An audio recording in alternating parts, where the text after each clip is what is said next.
लढवली होती आणि काल आम्ही सगळेच नेते मंडळी एकत्रित बसलो.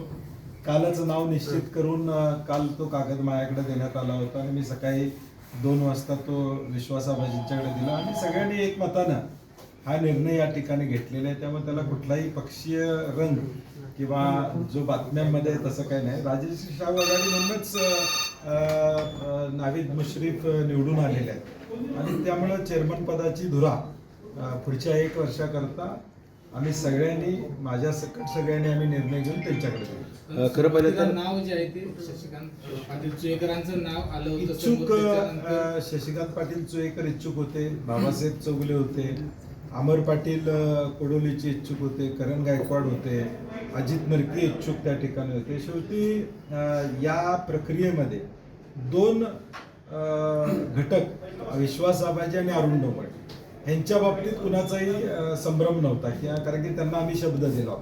परंतु त्यानंतर प्रत्येक संचालकाला वाटत होते की शेवटचं वर्ष आम्हाला मिळावं आणि म्हणून त्यातल्या त्यात सरासर विचार करून आम्ही प्रत्येकाची इच्छा काल देखील अनेकांनी आपापल्या कार्यकर्त्याला मिळावं अशी इच्छा व्यक्त केली आणि म्हणून शेवटी आम्ही सर्वांमध्ये ठरवलं की नावीद मुश्रीफांनाही जबाबदारी द्यावी. शेवटचा एक उद्देश हा महायुतीचा व्हावा. अध्यक्ष नको याच्यासाठी राज्य पातळीवरून फिल्डिंग लागली का आणि सतेज पाटील त्याच्यामध्ये अडकले? मला वाटत नाही तसा काही विषय या गोकुळच्या बाबतीत या ठिकाणी होईल कारण की शेवटी केडीसी बँक आहे, अनेक साखर कारखाने आम्ही एकत्रितपणे या ठिकाणी लढतो. मला वाटतं तो अँगल अरुण डोंगरेंच्या राजीनाम्यानंतर थोडाफार अरुण डोंगरेंनी निर्माण केला त्यामुळे तो विषय जरा राज्य पातळीवर गेला. नाहीतर तसा काय त्याला अँगल आहे असं वाटायचं मला कारण नाही. पण पहिल्यांदाच राज्य पातळीवरच्या नेत्यांनी अध्यक्षपदाच्या निवडीमध्ये हस्तक्षेप केल्याचं दिसलं. कालच्या बैठकीत कुठेही राज्य पातळीवरच्या नेत्यांचा उल्लेख हा मुश्रीफ साहेबांच्याकडून, विनय कोरेंच्याकडून, पालकमंत्र्यांच्याकडून किंवा चंद्रिक नार्केंच्याकडून झाला नाही. मी त्यांना तसं विचारलं, तसा कुठलाही विषय त्यांच्याकडून झालेला नाही आहे हे त्यांनी मला सांगितलेलं. आता ते मी सत्य समजून पुढे जातोय. नाही पण राज्य पातळीवरच्या नेत्यांचा जर विरोध किंवा तशा पद्धतीची त्यांची प्रतिक्रिया नसेल, त्यांचा हस्तक्षेप नसेल, मग शशिकांत पाटील चोयकरांचं नाव जाहीर करणं, अजितदादांनी त्यांना भर सभेमध्ये शुभेच्छा देणं आणि मग आदल्या दिवशी करवीरला विश्वास आबाजींना मिळालं होतं असा एक विषय झाला, राधानगरीला अरुण डोंगरेंना मिळाला असा एक विषय झाला होता आणि म्हणून मग इतर तालुक्याला संधी द्यावी. मग मी म्हटलं तसं अमर पाटील इच्छुक होते, शाहूवाडीतले इच्छुक होते, परत पन्हाळ्यातून अजित नरके इच्छुक होते आणि मग यातून आम्ही सगळ्यांनी काल एक जो 1-1.5 तास आमची बैठक चालली तेवढ्यासाठी की एकमत करणं आणि म्हणून एकमताला आम्ही या नावावर शिक्कामोर्तब केलं. कुठल्या एका विषयाला घेऊन हे सगळं एकमत झालेलं आहे? सगळ्याच विषयाला घेऊन कारण की शेवटी राजश्री शाहू आघाडी म्हणून या गोकुळच्या संघर्षात मी गेले 15 वर्ष हा संघर्ष या ठिकाणी करतोय. मागच्या 10 वर्षापूर्वी विनय कोरे साहेब असतील, मी असो, पॅनेल आम्ही केलं होतं. आमच्या 2 सीटा चंद्रकांत बोंद्रे आणि संजय बाबा म्हणजे अमरीशजी निवडून आले होते. नंतरच्या पुढच्या निवडणुकीमध्ये मल्टी स्टेट या मुद्द्यावरून राष्ट्रवादी मुश्रीफ साहेब हे आमच्याबरोबर त्या ठिकाणी आले आणि या जिल्ह्याच्या या प्रमुख संस्थेवर आम्ही सगळ्यांनी मिळून सत्ता मिळवली.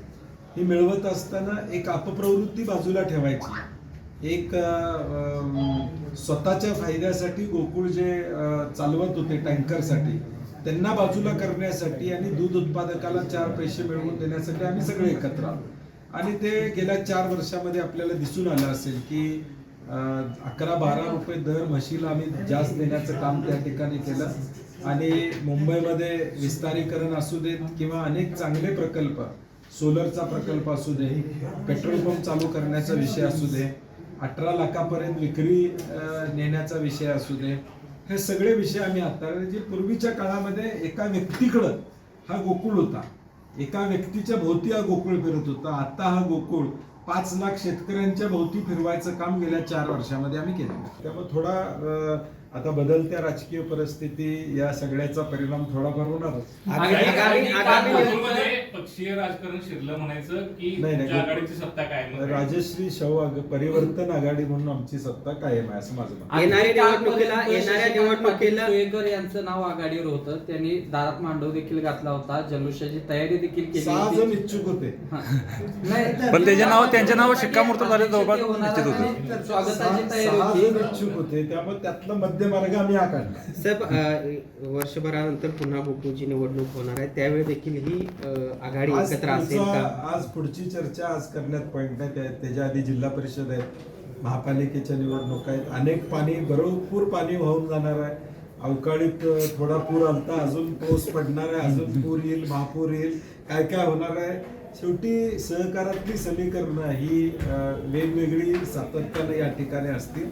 माझा प्रयत्न असेल की ते आहे तसं ठेवण्याचा, एक प्रमुख नेता म्हणून माझा प्रयत्न असेल की आहेच आघाडी राहावी, माझा प्रयत्न असणार आहे.